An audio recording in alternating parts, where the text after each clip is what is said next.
Galaxias Chapter 21 is officially out, and unfortunately this is another very short chapter with it only being 9 pages, but we got a decent amount in these 9 pages to talk about, and we got some really cool action. So yeah, this chapter, while 9 pages and short, is definitely worth the read. It also presents more about Neraid's past than we initially thought, and the mystery just keeps building and building and building, and I cannot wait to see how things play out, especially for this arc. But before we jump into this chapter, don't forget to like and subscribe and hit the notification bell for updates on future videos. Really helps, and it shows you guys enjoy the content I make here on the channel and shows you want to see more. And if you want to see me talk about a whole bunch of different manga, go and check out my manga podcast, Shonen Pulse, on the Panel Focus YouTube channel, where me, Nox, and Yanogami talk about 9 different manga from 3 separate magazines on a weekly basis. If any of these series that we're covering right now are any that you're reading, come enjoy the discussion with each video, or if you're looking for something new to read,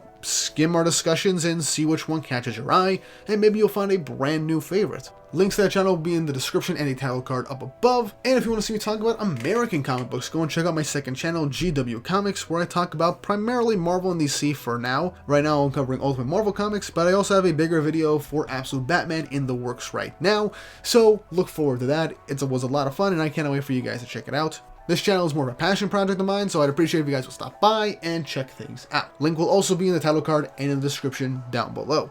Now with all that said and done, let's jump straight into the action. Chapter 21 of Galaxias, titled The Kingdom's Strongest Warrior. And the chapter starts off with Neriad falling down the hole that Antares created in the previous chapter, as his tail is huge and running along the debris, as he starts to think with so much concern on his face, saying, "Ain't no doubt about it, this is the one Schmidt mentioned." As we then get the official title card of the chapter, as this seems to be finishing near its thought, The Kingdom's Strongest Warrior, as all we see is the debris falling and Antares charging straight towards Neriad, unsheathing her sword, as the two of them stare down once more.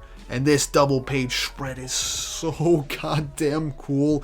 Literally, almost every time there's a double page spread or an action sequence, the mangaka knows exactly what to do to hype everybody up, and I just can't wait for every chapter now, especially for these fights, because you know the author has everything in mind to just make it as enjoyable and fun to read as possible. But Antares then casts a slash attack on Neraid, as he manages to dodge, but it slices up through the canyon all the way up to the top, cutting the place seemingly in half. As when Neraid managed to dodge, he admits she is stupidly fast and strong, showcasing that she is incredibly powerful even by Neraid standards, as in the previous chapter, he knew that she was on a whole other level. But Neraid begins to think, but I can dodge her. If I make it through the first one, she's wide open. Then I'll smash, but he gets cut off, as then Antares lunges his tail, whipping it right at Neraid, as she declares, "This is my follow-up attack."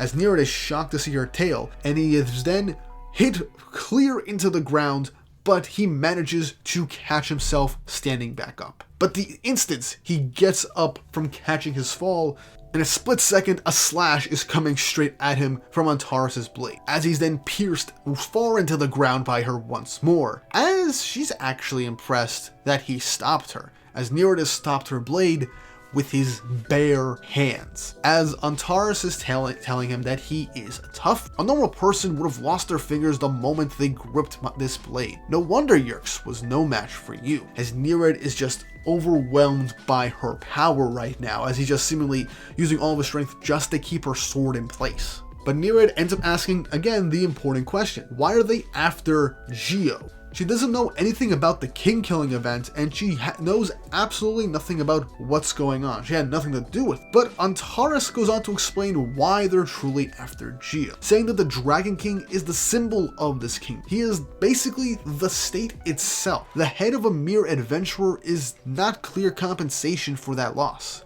The kingdom's condition has continued to worsen after the loss of its pillar that's known as the Dragon. To regain our national dignity, we must eradicate the traitor's blood from the face of the earth. It is vital that we display the kingdom's will and might to the world. As this surprises Neraid, as he's like, this is all for dignity? Now, originally, I wasn't sure if this was just big vendetta, just to cleanse sins of the father, all that stuff, but this is a lot deeper than I initially thought. The kingdom's main pillar is the Dragon King, and people view the country through the Dragon King. and with their leader gone, everything has just gone on the decline. Things are starting to slowly go into a bit of chaos, which would actually kind of explain a lot of the shitty dragon knights and dragonfolk just taking advantage of the areas and trying to become dragon knights themselves and plunging their areas into disarray. And despite, yes, you will get the king killer if they find Yuri Holst and execute him, him alone won't be enough to kind of like clear their dignity or sense of pride for all we know, because you're basically like taking away the core pillar of a country, and just the person that killed him, who was just seemingly a regular adventurer for the most part, isn't quite enough to like satisfy all that, satisfy the citizens, satisfy their reputation and dignity. So they gotta cleanse the bloodline of the person that did it, or anybody that contributed to it at all, which is a lot deeper and a lot more hardcore. And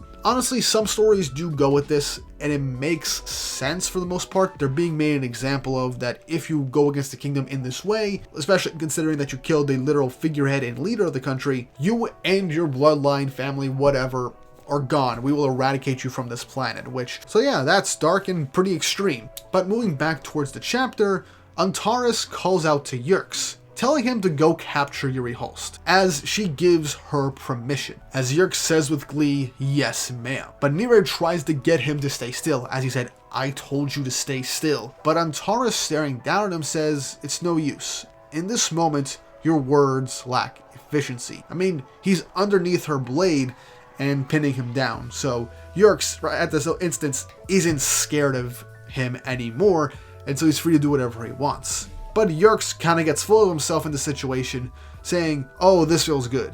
You got cocky after beating me once, but no matter how tough you act, you'll never beat my big sister. Now, I don't know if this is, again, I don't know if this is meant to be just the whole, out of respect, she's older than him and also stronger and in a higher position, he's just saying big sister out of a sense of respect, or if they're actually related. That is an interesting thing to really think about, if that is the case. I might be reading too far into things, but hey, it is what it is. He then goes on to call Neriad pathetic, as he goes on to say, talk about happiness. You get to die knowing nothing of your crimes. Which shocks Neriad. He's like, wait, crimes? But Antares essentially says, so it's true, telling Yerkes to watch himself, as that's the end of the chapter. Now, this is interesting. First, yes, this chapter's action was amazing and showcasing the sheer dominance Antares is showing onto Neriad, showing the difference in their strength and skill right now. Yes, Neriad is strong and fast, being able to just barely dodge her attacks, and he can hold her sword in place. But she is so skilled, not just with the ability to like make her tail appear out of nowhere to whip him as a follow-up attack, but is also able to just outmaneuver him. She has a lot more experience in combat than him right now. He's a blank slate with no memories and he's just fighting off pure instinct. But that's just not enough to take out a seasoned fighter like Antares right now, who is seemingly the strongest in the kingdom, which is insane if that is true. It might just be for sword skill for all we know, but either way, she's a royal zodiac, one of the strongest in the kingdom, if not the strongest, and this is an interesting character to make as our first true blue enemy of the Dragon Kingdom. And lastly, Yerkes saying that Neriad is going to die without knowing his crimes is interesting, because all we knew is that he had something to do with Yuri Holst, but not much else. He was just part of Yuri Holst's experiment and a key research subject or way to advance his research. But he committed a crime, which is interesting because he was so confident about Neriad committing a crime, but Neriad has no clue what it is. But Antares knows what it is as well, and is actually surprised that him having amnesia was actually true and not some bluff, seemingly, or rumor. And so, to keep Neriad from remembering, she quite literally tells Yerkes to shut up. And now things are even more interesting. There's a lot more going into Neriad's past than we initially thought, and I just cannot wait to see what's going on with that, because not only do we have the Yuri Holst mystery, we also have the Neriad mystery that is connected to it in some way, still getting deeper and deeper. And now, with Neriad stuck with Antares and she's basically keeping him pinned down, Yerkes is free to go after Geo. And we don't know where she went, we don't know what's going to happen, and we know how strong Yerkes is. And she's probably not going to get lucky a second time with Neriad showing up to save her. And Schmidt is kind of being held down by Kerner right now, which we might have to cut back to their fight soon, which I really do want to see. But what do you guys think is going to happen next? How did you feel about this action-based chapter and the questions around Neriad continuing to get even more and more mysterious? And what do you think is going to happen with Geo once Yerkes catches up to her? And how do you think she'll get out of that situation? leave your thoughts and opinions in the comment section down below. Also, I might not do individual videos for Galaxias every other week, as it is going to be tough to make discussion videos between chapters, as there isn't enough material for me to truly dig deep into these series every other week. So I might just keep to the bi-weekly release of chapters and release another video any chance I get between chapters. So I'm not going to guarantee anything again, but I'm just going to say I will do my best. But yeah, that's all I really got for this chapter and what I got planned for the future. And once again, if you haven't already, like and subscribe and hit the notification bell for updates on future videos. Really helps, and it shows you guys enjoy the content I make here on the channel and shows you want to see more. I hope you guys enjoyed, and I hope you all have an awesome day.